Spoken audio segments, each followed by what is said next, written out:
Hello बच्चों, कैसे हैं आप सभी। होप अच्छे होंगे। एग्ज़ाम बहुत करीब है, तैयारी करते होंगे। जैसा कि लगातार वीडियोस पढ़ रहे हैं क्लास 10th और 12th के लिए, और बच्चों की डिमांड के हिसाब से वीडियोस अपलोड हो रही हैं। मैं आपको बता दूं, रेगुलर क्लासेस की भी वीडियोस लगेंगी जिसमें topic to topic according to syllabus per day videos आपको मिलेंगे। लेकिन जो वीडियोस ज़्यादा डिमांडेड होंगी, जिसमें कन्फ्यूज़न ज़्यादा है बच्चों का, पहले उन वीडियोस पे हम फोकस किए हुए हैं। ठीक है, तो क्लास 12th के आज फिनॉल पर बेस्ड एक बच्चे ने बताया था कि सर ये बड़ा प्रॉब्लमेटिक स्ट्रक्चर प्ले कर रहा है, रीमर टीमर रिएक्शन। क्योंकि आपने कहा ये एग्जाम के लिए इंपॉर्टेंट है, तो एक बार सर इस पर वीडियो लॉन्च कर दीजिए। तो आज हम आपके बीच क्लास 12th की ये video, reamer teamer reaction with mechanism. Mechanism is very important for us. हम जानते हैं ऑर्गेनिक केमिस्ट्री में मैकेनिज्म का कितना बड़ा रोल है। उससे प्रोडक्ट कैसे आया, कहाँ से क्या कैसी चीज बनी, मेजर माइनर कौन हुआ, बाई प्रोडक्ट क्या बना, मेजर प्रोडक्ट क्या बना, ये सब रिएक्शन मैकेनिज्म से ही क्लियर होगा। ठीक है, तो आइए मेरे साथ पेन कॉपी निकाल के बैठ जाएं और नोट करते चलेंगे मेरे साथ।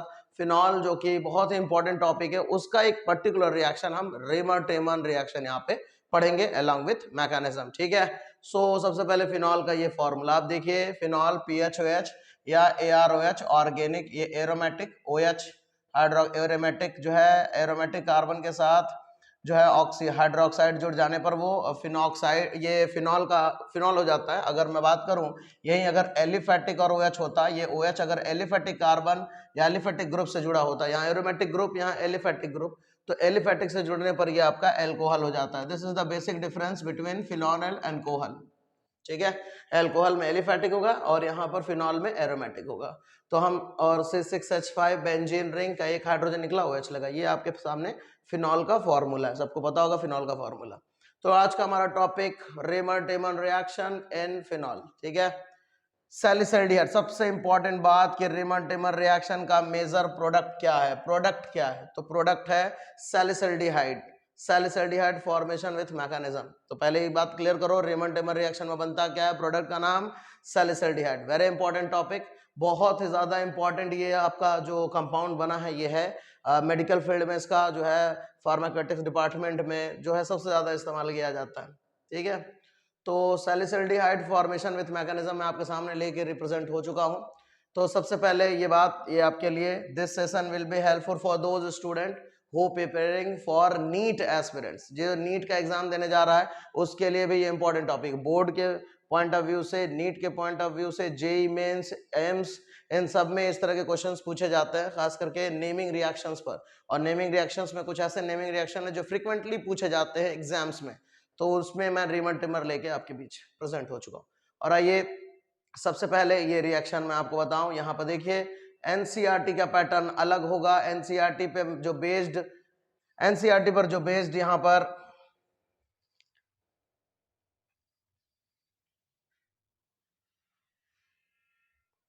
देखो, ठीक है बेटा, ये आपके लिए जितना परफेक्ट जो जूमिंग है, जितना आप देख पाए, ठीक है।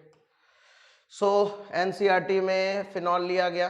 ठीक है, फिनॉल के साथ NaOH और ये है CHCl3। ठीक है, एनसीईआरटी में जो आपके लिखा हुआ है जिस तरह से वो मैं बता रहा हूँ, फिनॉल लिया गया, NaOH, ये सब्सट्रेट आपका NaOH, CHCl3 chloroform, CHCl3 chloroform है। ठीक है, नोट कर लेंगे इसको, ये है आपका क्लोरोफॉर्म। ठीक है, फिनॉल NaOH क्लोरोफॉर्म लिया गया, ये आपका बना फिनॉक्साइड आयन, बेंजीन पर O- और Na+ CHCl2 डाई क्लोरो, यहाँ पर कार्बन के साथ यहाँ पर ये लिंक हो गया यहाँ पर। ठीक है, फिर अगेन NaOH मिलाया गया, 1 मोल यहाँ 1 मोल यहाँ, 2 मोल NaOH मिलाए गए हैं। ठीक है, ध्यान से देखते चलेंगे मेरे साथ, नोट करते जाइए। एनसीईआरटी में है, ये एनसीईआरटी में इस तरह से लिखा हुआ है, ध्यान दें। फिनॉक्साइड आयन बना, उसके बाद 1 मोल NaOH और लिया गया, ये NaOH जो है यहाँ से H को ग्रैब, OH जो है H को ले लेगा और ये CHO बन जाएगा। क्लोरीन यहाँ से बाहर हो जाएगी, क्योंकि क्लोरीन जो है हैलोजन फैमिली अच्छी लिविंग ग्रुप मानी जाती है, ये बाहर निकल जाएगी। ठीक है, तो यहाँ से ये H निकल गया, CHO बन गया, और लास्ट में एसिडिफिकेशन कर दिया गया, H2OH+। आप यहाँ पर H2OH+ भी लिख सकते हैं, और ये H+ जाके यहाँ पर डिपॉजिट हो गया, लग गया OH पे फिनॉल, और उसके साथ ऑर्थो पोजीशन पे CHO लग गया। This is our major product. ये है रीमन टेमर का सबसे इंपॉर्टेंट प्रोडक्ट, सैलिसल्डिहाइड। फिनॉल के ऑर्थो पोजीशन पे CHO लगा हुआ है, एल्डिहाइड लगा हुआ है, तो इसको सैलिसल्डिहाइड कहा जाता है। ठीक है, एक बार फिर से देखो एनसीईआरटी में इस तरह से है, सारी चीज क्लियर कर लो। ठीक है, और एक बात और जान लो कि ये NaOH मिलाया इसीलिए गया है ताकि फिनॉल की रिएक्टिविटी, एसिडिक नेचर, एसिडिटी बढ़ाई जा सके फिनॉक्साइड आयन में बदल के, क्योंकि फिनॉल से ज्यादा अच्छा तेज रिएक्शन फिनॉक्साइड आयन देता है। NaOH मिलाने के पीछे का यही रीजन है। तो ये तो रहा एनसीईआरटी व्यू। अब थोड़ा मैं अपना व्यू यहाँ पर, ये माई व्यू है, मैंने लिखा अनदर वे माई व्यू, ये मेरा अपना व्यू है जो एग्जाम में डायरेक्ट पूछा, सब्ट्रैक्ट पूछता है और डायरेक्ट प्रोडक्ट पूछता है। ठीक है, बीच में रिएजेंट वगैरह जो होते हैं वो मैंने लिखे, यानी वन वे। ये तो दो स्टेप में आप रिएक्शन इंटरमीडिएट भी इसमें दिखा रहा है, लेकिन इसमें एग्जैक्ट क्या सब्ट्रैक्ट लिया गया, क्या रिएजेंट मिलाया गया और कौन कौन से प्रोडक्ट में क्या बना। तो मैं बता दूं आपको, एक लाइन में मेरा व्यू है, ये पर्टिकुलर नोट कर लो, हो सके तुम्हारे लिए हेल्पफुल हो। मैं कोशिश करूंगा कि आसान आसान करके आपको वीडियोस दिया जाए जिससे नेमिंग रिएक्शन याद हो पाए। तो फिनॉल लिया गया, यहाँ पर देखो फिनॉल लिया गया, पहले स्टेप में NaOH CH3 क्लोरोफॉर्म, जैसा कि फॉर्मूला पहले ही बता दिया गया था, क्लोरोफॉर्म। एसिडिफिकेशन का दूसरा स्टेप H+ और H2 एसिडिफिकेशन, सीधा इसके ऑर्थो पोजीशन पर CHO लगा दो। ठीक है, फिनॉल लिया, ये रिएजेंट नोट किया, सीधा CHO। अब यहाँ पर ये जो है क्वेश्चन मार्क कर देता है, ये प्रोडक्ट क्वेश्चन मार्क कर देता है, या A और B लिख देता है और आपसे पूछ लेता है कि A की जगह पे क्या होगा, B की जगह पे क्या होगा। ठीक है, फिनॉल, NaOH CH3 क्लोरोफॉर्म और यहाँ पर ऑर्थो पोजीशन पर CHO लगा। रीमर टिमर रिएक्शन एकदम ऐसे तैयार करो। ठीक है, एक स्टेप में मेन तुम्हें प्रोडक्ट याद रहना चाहिए, रिएजेंट याद रहना चाहिए और सब्ट्रेट याद रहना चाहिए। ठीक है, सो इस तरह से। अब देखो ये मेरे व्यूज में मैंने इसको इस तरह से भी लिखा, क्योंकि कुछ बच्चे सवाल कर सकते हैं सर बेंजीन के ऑर्थो पोजीशन पे CHO क्यों लगा, इसका ये पोजीशन मेटा और ये पोजीशन पैरा, तो मेटा पे या पैरा पे क्यों नहीं लगा, ऑर्थो पे क्यों लगा। तो इसकी वजह है कि यहाँ पे जो ऑक्सीजन है बेटा, ये जो ऑक्सीजन है, ये इस यहाँ जो हाइड्रोजन है ना, ऑक्सीजन हाईली इलेक्ट्रोनेगेटिव, हाइड्रोजन लो इलेक्ट्रोनेगेटिव। तो हुआ क्या कि ये ऑक्सीजन इस हाइड्रोजन के साथ हाइड्रोजन बॉन्डिंग बनाने लगा, एक एक्स्ट्रा बॉन्डिंग, हाइड्रोजन बॉन्डिंग, जो इसको स्टेबल कर रहा है। ठीक है, अब ये कंपाउंड के अंदर ही लग रहा है, इसलिए इसको इंट्रा एटॉमिक कहते हैं, इंट्रा मॉलिक्यूलर कहते हैं। देखिए मैंने लिखा भी है, here ortho aldehyde form due to, reason भी है, रीजन भी। इस तरह से छोटे छोटे सवाल कहीं से भी उठा सकता है कि ऑर्थो एल्डिहाइड, ऑर्थो ही पोजीशन पर एल्डिहाइड क्यों लगा। वजह यह है कि ये ऑक्सीजन इस हाइड्रोजन के साथ बैक बॉन्डिंग करता है, हाइड्रोजन बॉन्डिंग बनाता है, जो इसके बॉइलिंग पॉइंट, मेल्टिंग पॉइंट को भी बढ़ाता है, ध्यान रखेंगे। तो ये इंट्रामॉल, अगर ये डिफरेंट जैसे HF में ले लूं, हाइड्रोजन फ्लोराइड, और दूसरा एक मॉलिक्यूल HF, दूसरा मॉलिक्यूल HF, ठीक है, तो ये डिफरेंट हो गया, तो ये इंटरमॉलिक्यूलर हो गया। दो तरह का हाइड्रोजन बॉन्डिंग अगर आपसे पूछे तो दो तरह का, एक इंटरमॉलिक्यूलर जो डिफरेंट के बीच में लगता है, और एक इंट्रामॉलिक्यूलर जो कि सेम कंपाउंड के अंदर लगने लगता है, और सेम कंपाउंड के बॉइलिंग और मेल्टिंग पॉइंट को क्या कर देता है, इनलार्ज कर देता है, और स्टेबिलिटी को भी क्या कर देता है, बढ़ा देता है। ठीक है, सो ये मेरा व्यू था, एक लाइन में रीमर टिमर मैंने ऐसे एक्सप्लेन किया। Hope you like this view, या डेफिनेटली आप एनसीईआरटी के थ्रू भी जा सकते हैं, मैंने दोनों आपके सामने एक्सप्लेन कर दिया। Now it's a time to explain the mechanism. बहुत इंपॉर्टेंट कि मैकेनिज्म, आखिर ये प्रोडक्ट आया कैसे, क्यों यही बना, कुछ और क्यों नहीं बना। और एक सवाल और, नीट में एक स्पेशल क्वेश्चन आता है कि रिएक्शन इंटरमीडिएट पूछता है, और रिएक्शन इंटरमीडिएट का बहुत बड़ा रोल होता है, वही डिसाइड करता है कि रिएक्शन किस तरह से आगे बढ़ रहा है, फॉरवर्ड जाएगा, बैकवर्ड जाएगा, कौन उसको कैरी कर रहा है। ठीक है, ये बहुत इंपॉर्टेंट चीज है, बहुत बड़ा डिस्कशन है, हर टॉपिक पे हम डिस्कस करेंगे। हर रिएक्शन का एक रिएक्शन इंटरमीडिएट होता है, चाहे उसमें केटायन बने, चाहे उसमें एनायन बने, चाहे उसमें कार्बीन बने। ठीक है, अलग अलग होते हैं। फ्री रेडिकल्स काफी इंपॉर्टेंट है, फ्री रेडिकल मैकेनिज्म, तो ये भी पूछता है कि इसका मैकेनिज्म क्या है। ठीक है, कौन इसका जो है रिएक्शन इंटरमीडिएट है, कौन इसको आगे कैरी कर रहा है। तो आओ बेटा सीधा चलते हैं इसकी मैकेनिज्म पर, बहुत ज्यादा इस पर डिस्कस अब हम करेंगे मैकेनिज्म पर। और मैकेनिज्म को मैंने यहाँ पर स्टेप वाइज आपके सामने पहले से लिख कर रखा है। ठीक है, और मैं इसको एक्सप्लेन करने जा रहा हूँ। तो सबसे पहले जो रिएजेंट तुमने मिलाया है, ये आया क्लोरोफॉर्म और ये आया NaOH का OH। ठीक है, स्टेप 1 समझो, ये है क्लोरोफॉर्म CH3। मैंने इसको बॉन्डिंग से इसलिए दिखाया ताकि जब बॉन्डिंग टूटे, क्योंकि आप जानते हो केमिकल रिएक्शन के दौरान, ड्यूरिंग द केमिकल रिएक्शन, पुराने बॉन्ड टूटते हैं, नए बॉन्ड बनते हैं ना, breaking of bond and breaking of old bond and making of new bond takes place simultaneously. ठीक है, सो इस हिसाब से मैंने बॉन्डिंग करके दिखा दी। अब होगा क्या कि ये NaOH सबसे पहले क्लोरोफॉर्म, ये OH माइनस देगा, ये हाइड्रोजन जो है एसिडिक नेचर प्ले करके इसके साथ OH को पकड़ के वाटर बना लेगा। देख सकते हो तुम अपने, ये इलेक्ट्रॉन, कार्बन ने इस इलेक्ट्रॉन को खींचा, और खींचने की वजह ये क्लोरीन है, खींचने की वजह क्लोरीन क्या है, हाई इलेक्ट्रोनेगेटिव एलिमेंट होता है, बॉन्डिंग के इलेक्ट्रॉन को खींचेगा तो ये इधर से खींचना चाहेगा तो कार्बन अपने को बैलेंस करने के लिए हाइड्रोजन से इलेक्ट्रॉन लेगा, हाइड्रोजन रिमूव हो जाएगा, जैसे ही H+ बन के निकलेगा OH पकड़ लेगा, H2O बन जाएगा। ये बात समझ में, ये लाइन समझ में है, ये लाइन समझ में आया कि नहीं? देखो क्लोरीन जो है हाई इलेक्ट्रोनेगेटिव है, मोर इलेक्ट्रोनेगेटिव, मैंने लिखा भी है नीचे, देखो नोट अगर समझोगे तुम, because of chlorine more electronegative attract electron toward itself, ये खींचेगा तो ये इसकी जो है वैकेंसी को क्लियर करेगा, हाइड्रोजन H+ बन के निकल गया, और इस तरह से देखो कार्बन के ऊपर एक माइनस चार्ज आ गया। ठीक है, माइनस चार्ज किसकी वजह से है? Extra electron. कार्बन की कितनी वैलेंसी होती है? 4 इलेक्ट्रॉन होते हैं कार्बन के। ठीक है, तो देखो एक यहाँ शेयर लगा, एक यहाँ शेयर, एक यहाँ, एक इसके पास ये वाला जो टूटा बॉन्ड, और एक एक्स्ट्रा इलेक्ट्रॉन हाइड्रोजन का है ये वाला, इसलिए इसकी वजह से इसके ऊपर माइनस चार्ज आया। ठीक है, ये क्लियर हुआ? माइनस चार्ज कैसा है? इस इलेक्ट्रॉन की वजह से एक एडिशनल इलेक्ट्रॉन इसके पास आ गया, वाटर बाहर हो गई। ठीक है, रीजन समझ में आ गया? पहले स्टेप में ये हुआ। अब आगे बढ़ो। ठीक है, आगे बढ़ो, ये नोट वगैरह जो मैंने तुम्हारे लिए लिखा है उसको नोट करते रहो कि हियर रिमूवल ऑफ H+ यहाँ से जो निकला takes place easily due to acidic nature, और वो क्लोरीन की वजह से है क्योंकि क्लोरीन अट्रैक्ट कर रहा है। और स्टेप 2 में आओ।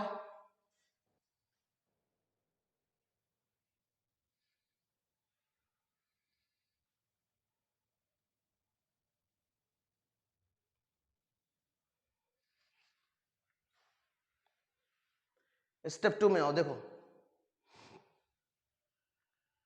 ठीक है, क्लियर दिख रहा है?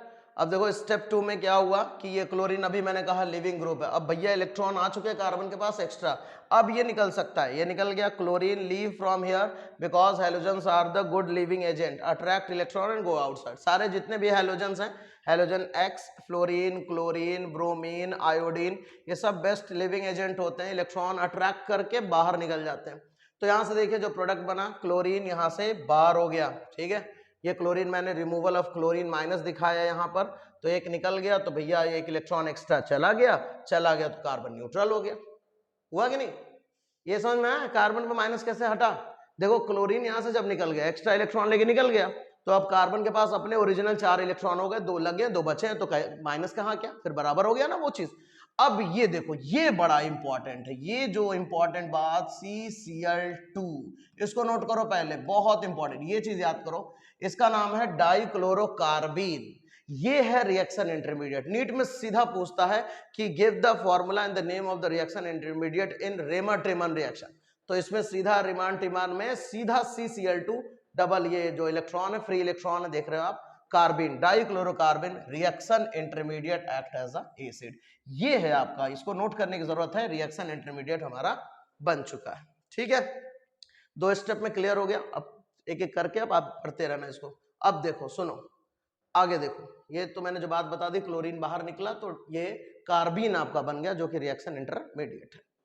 अब आता है भैया फिनॉल पिक्चर में। अभी तक रिएजेंट काम कर रहे थे, अब ये फिनॉल पर, जैसे नहीं कहीं अगर कोई जो है जाना है किसी एग्जाम देने, तो पहले आप प्रिपरेशन करते हो कैसे की तैयारी करें, फिर जाके एग्जाम सेंटर पे पहुंचते हो, तो उसी तरह से हमने जो तैयारी, रिएजेंट ने तैयारी किया, उन्होंने प्रिपरेशन किया आपस में कि कैसे फिनॉल पर अटैक करना है, किस तरह से अटैक करना है, तो ये तैयारी कंप्लीट हो चुकी है रिएजेंट की। अब आया फिनॉल। ठीक है, फिनॉल यहां पर आया, फिनॉल के लिए NaOH मिलाया गया। ठीक है, NaOH मिलाया गया, NaOH ने OH दिया।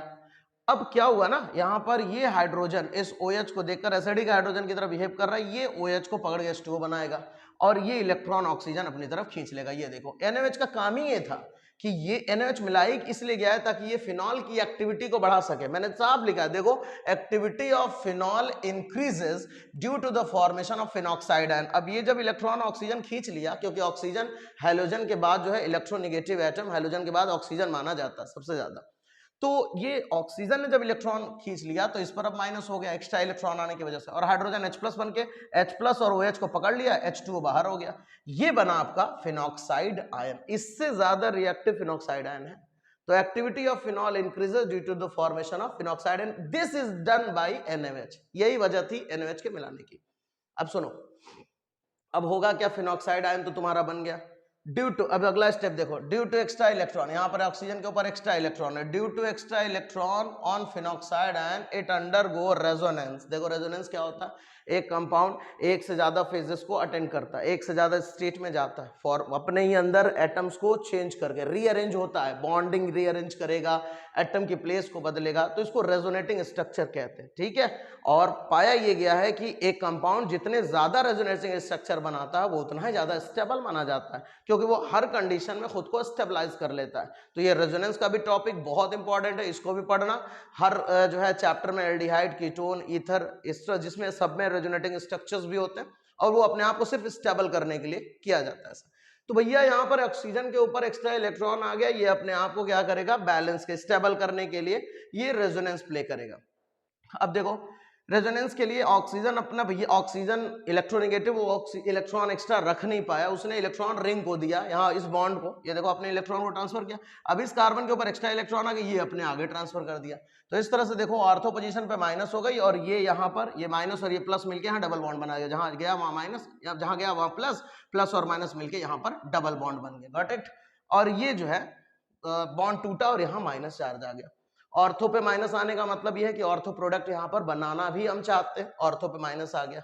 अब इसने क्या किया ना, इसने जो एरोमेटिसिटी है, जो एरोमेटिक कैरेक्टर है बेंजीन रिंग की, है ना, एरोमेटिक कैरेक्टर जो हकल रूल को फॉलो करने का कैरेक्टर होता है, वो एरोमेटिक कैरेक्टर होता है। स्पेशल टाइप के कंपाउंड होते हैं एरोमेटिक कंपाउंड, एरोमा स्मेल होती है। तो यहाँ पे क्या हुआ ना, बेंजीन की एरोमेटिसिटी, क्योंकि सबसे जो है जेन्यून और पहला कंपाउंड एरोमेटिक बेंजीन ही माना जाता है, तो यहाँ पर फिनॉक्साइड आयन ने अपने आप को रेजोनेटिंग स्ट्रक्चर प्ले करा के एरोमेटिसिटी ऑफ बेंजीन रिंग को रिड्यूस कर दिया। यहां पर बेंजीन रिंग के जो 3 इंटरनल बॉन्डिंग होती है ना, उसमें एक टूट गया, तो एरोमेटिसिटी डिस्टर्ब हो गई। दिस इज हैपन ओनली, ये मैंने लिखा है देखो,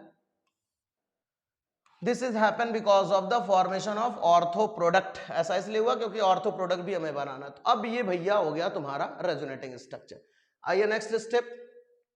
अब यहां पर जो तुम्हारा फिनॉक्साइड आयन बन गया ऊपर, उसमें जो कार्बिन जो तुमने रिएक्शन इंटरमीडिएट बनाया था, रिएजेंट जो आपस में रिएक्ट किया, पता है ना, क्लियर है ना, तो वो क्या किया, ये देखो, ये फिनॉक्साइड आयन जो तुम्हारा ऊपर बना, कार्बिन जो बन चुका था, ये अटैक करा। अब कार्बिन ये माइनस, यहां पे देखो इस तरह से मैंने एरो तुम्हें बनाया कि ये जो है यहां पर अटैकिंग दिखाया गया है पोजीशन, ठीक है।